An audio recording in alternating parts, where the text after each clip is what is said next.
There is a state in America where barbecue has triggered actual legislation, where two regions less than 90 miles apart have been arguing about pork for nearly a century, and where the state government eventually had to step in and grant an official festival title just to keep the peace.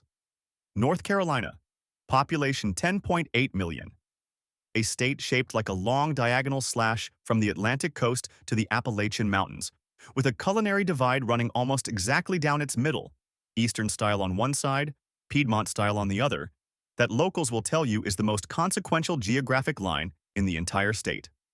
North Carolina, where pork is not just dinner, it's identity, geography, and occasionally, state law. This is the older of North Carolina's two barbecue traditions, and the one its defenders will tell you is the only legitimate claim to the state's name. Eastern North Carolina barbecue cooks the entire hog, every part but the squeal, as the regional saying goes, low and slow over wood coals for hours, the meat then chopped or pulled and seasoned only with a thin, clear sauce built from vinegar, salt, and pepper, with absolutely no tomato anywhere in sight. The sauce recipe has remained essentially unchanged since the early to mid-1800s. Vinegar, peppers, and lard or butter, applied as a finishing seasoning rather than a thick coating. The coleslaw served alongside is white and mayonnaise-based, a cooling contrast to the tangy, peppery meat. The roots run deeper than any American colony. In 1585, when English explorer Sir Walter Raleigh's men landed on the coast of present-day North Carolina, an artist named John White sketched Croatan Native Americans broiling their fish over the flame, using a wooden framework the Spanish had already named barbacoa after observing similar Caribbean cooking methods. That word, carried through generations and continents, became barbecue. The technique of low, slow cooking over open flame predates the United States by centuries. Skylight Inn in Aden, opened since 1947 and still run by the same family, still cooks whole hogs over wood and chops the meat on a wooden block exactly as it always has. Its iconic dome-shaped building modeled after the U.S. Capitol, a wink at its self-declared status as the unofficial capital of Eastern-style barbecue. Wilbur's, another Eastern stronghold, cooks whole hogs all night over oak embers and breaks regional convention by serving potato salad alongside. 90 miles west, in the rolling hill country of the Piedmont, an entirely different barbecue tradition took root, one that didn't even fully separate from Eastern style until World War I. Around 1919, two competing barbecue stands opened in Lexington, North Carolina, one run by Jess Swicegood, another by the two-man team of Sid Weaver and George Ridenour. These pop-up street stands needed something easier to transport than a whole hog, so they cooked just the pork shoulder instead. And they had access to something Eastern cooks a generation earlier didn't: mass-produced tomato ketchup, recently made widely available by companies like Heinz. The result was a red sauce, or dip, vinegar, just enough ketchup to add color and a hint of sweetness, red pepper flakes, and other spices that vary recipe to recipe, applied to chopped or sliced pork shoulder. Food historian and author Bob Reed's genealogical research found that 5 of the men credited with developing this new style were of German descent, their Pennsylvania Dutch ancestors having settled the Piedmont in the 1700s. Reed argues Piedmont-style barbecue is essentially a regional take on a German dish, pork shoulder finished with a sweet and sour vinegar sauce, a flavor combination common in Bavarian cooking, adapted with the ketchup that had just become commercially available. Contrary to what some Eastern purists assume, the Lexington sauce stays vinegar-forward rather than becoming a thick, sweet, tomato-heavy coating. Those two sauces are much more like each other, Reed notes, than either one is like what you'd find in Kansas City or Memphis. The sauce also created an entirely new side dish, red slaw, sometimes called BBQ slaw, made not with mayonnaise but with the same vinegar and ketchup barbecue sauce mixed into shredded cabbage, a completely different texture and flavor than the white slaw 90 miles east. By World War II, the split between Eastern and Piedmont styles had fully calcified, and North Carolinians have been relitigating it at family reunions, restaurant counters, and occasionally the state legislature ever since. The rivalry got formal and political in 2007. The Lexington Barbecue Festival wanted recognition as a definitive regional title, but doing so risked implying Eastern-style barbecue wasn't equally, or more, legitimate as the real North Carolina barbecue. The state legislature's solution was a deliberately narrow compromise. North Carolina House, Bill 433, granted the Lexington Barbecue Festival the specific title Official Food Festival of the Piedmont Triad region of the state of North Carolina, geographically boxing in the Lexington claim so it couldn't be read as a statewide statement, and sidestepping any official ruling on which barbecue tradition the state considered its true representative. It worked, in the sense that both regions still claim superiority, and the law settled nothing about taste, only geography. Eastern partisans point to whole hog cooking as the truest and oldest form. Piedmont partisans point to a century of their own tradition and a James Beard-recognized restaurant scene built entirely around pork shoulder. Some restaurants, increasingly, just serve both styles and let customers decide. A tacit admission that the war, however legislatively contained, was never actually going to end. In 1917, a Salisbury bottler named L.D. Peeler was running the local franchise of a struggling Kentucky beverage company when Mint Cola Bottling's parent, the Maysville Syrup Company, went bankrupt. Peeler and a small group of investors bought the company's remaining assets, moved them to North Carolina, and renamed the operation the Carolina Syrup Company. The same year, a nationwide wartime sugar shortage was forcing every soda maker in the country to rethink their formulas. Peeler's solution was a salesman from St. Louis selling a wild cherry flavor concentrate. By blending that cherry flavoring with carbonated water, Peeler found he could maintain a satisfying sweetness using less actual sugar than a standard cola required. The cherry flavor did some of the sweetness's work on its own. The resulting deep burgundy soda got its name from its effect and its color. Cheer for the mood, wine for the hue, with zero alcohol anywhere in the bottle. It became a registered trademark in 1926. Cheerwine is now the oldest continuously family-operated soft drink company in America, still run by Peeler's descendants 5 generations later, with the concentrate still produced in the same Salisbury plant. In 2010, the brand partnered with North Carolina's other famous export, Krispy Kreme, to fill the chain's classic glazed donuts with bright red cheerwine cream. Lines reportedly stretched around buildings, and the limited July run sold out its entire month's supply in weeks. Krispy Kreme's own origin sits firmly inside North Carolina's borders.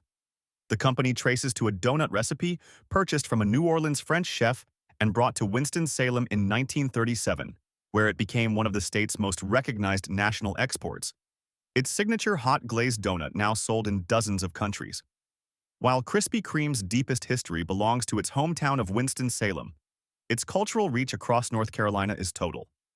The chain's donuts appear at nearly every regional celebration, paired with cheerwine in a cross-brand collaboration twice over, and treated statewide less as a fast food product than as a piece of homegrown infrastructure. The red and white Hot Donuts Now sign functioning almost like a civic landmark wherever it lights up. This is the food that requires the most explanation outside North Carolina's western Piedmont and foothills region, and the one locals from that specific area defend with an intensity that surprises outsiders. Livermush is a regional specialty made from pork liver, head meat, and cornmeal, formed into a loaf and typically pan-fried into crisp-edged slices, served at breakfast on a biscuit or alongside eggs, often topped with mustard or a fried egg. It traces to the same waste-nothing hog-killing tradition that built Eastern barbecue, using cuts and organ meats that wouldn't otherwise have a clear destination, and concentrated specifically in the foothills counties around Shelby and Hickory, where it remains specifically, almost defensively, a regional pride point. Shelby even hosts an annual Livermush Expo celebrating the dish. Livermush occupies roughly the same cultural space in western North Carolina that scrapple occupies in Pennsylvania, a hog byproduct breakfast meat that locals grew up on and will defend forcefully, while visitors from outside the region often need significant persuading before their first bite. North Carolina's relationship with pimento cheese runs through the entire state's social calendar. Tailgates, church potlucks, holiday tables, and the deviled egg-adjacent spread tray that anchors nearly every southern gathering. The dish itself, shredded sharp cheddar, mayonnaise, diced pimento peppers, and a dash of cayenne, depends almost entirely on the mayonnaise used to bind it, and North Carolina kitchens overwhelmingly favor a specific southern brand. A mayonnaise made with no added sugar and extra egg yolks, originally developed by a South Carolina entrepreneur named Eugenia Duke, who began selling sandwiches spread with her homemade mayo to soldiers at a World War I-era Army training camp in 1917. The same exact year cheerwine and the seeds of Lexington barbecue were taking shape less than a state away. The tangy, less sweet mayonnaise tradition that grew out of that sandwich stand became the binding agent of choice across Southern kitchens, North Carolina very much included, for the pimento cheese recipe nearly every family treats as their own. North Carolina shares its claim to Brunswick stew with neighboring Virginia, and the two states have never fully settled the argument, though North Carolina's Eastern barbecue tradition adopted the thick vegetable and meat stew as a near-mandatory companion to a whole hog plate. Brunswick stew in its North Carolina form is built from pulled pork or chicken, corn, tomatoes, lima beans, and okra, simmered for hours until thick enough that a wooden spoon stands upright in the pot, the same texture test Virginia stew masters use to judge when a batch is finished. North Carolina barbecue restaurants east of Raleigh frequently serve it as the default side alongside chopped whole hog barbecue, hush puppies, and slaw, treating it less as a separate dish than as the fourth essential component of a complete Eastern-style plate. No North Carolina barbecue plate, Eastern or Piedmont, arrives complete without a basket of hush puppies, small, deep-fried balls or ovals of cornmeal batter, crisp outside and soft within, served hot alongside chopped pork and slaw at virtually every barbecue restaurant across the state. North Carolina is one of several southern states that claims the dish's origin, and the debate over where the hush puppy actually started runs roughly as deep and as unresolvable as the barbecue debate itself. Georgia and South Carolina both have their own founding legends. What's not disputed is how completely the dish has integrated into the North Carolina barbecue plate specifically. At Wilbur's, at Skylight Inn, at Stamey's, and the Barbecue Center, the hush puppy functions less as a side note than as a structural requirement. The bread course that every regional barbecue argument somehow still agrees on. On the southern coast, in the small fishing town of Calabash near the South Carolina border, an entire style of seafood preparation took root and spread up and down the Carolina coastline under its own name. Calabash-style seafood means lightly battered, deep-fried fish and shellfish, shrimp, oysters, flounder, scallops, fried quickly at a high temperature in a thin batter that crisps without becoming heavy, a technique distinct enough that Calabash style became a recognized seafood category of its own across the broader region, found on menus well beyond the town that gave it the name. The town itself, with a population in the hundreds, supports a seafood restaurant industry disproportionate to its size, built almost entirely on the strength of the frying technique its name now represents statewide. North Carolina's defining food argument was never really about taste. It was about geography, immigration, and what a particular wave of settlers had access to in a particular decade. Eastern whole hog barbecue traces a line back through colonial Caribbean contact to 16th century Croatan cooking techniques that predate the United States by 2 centuries.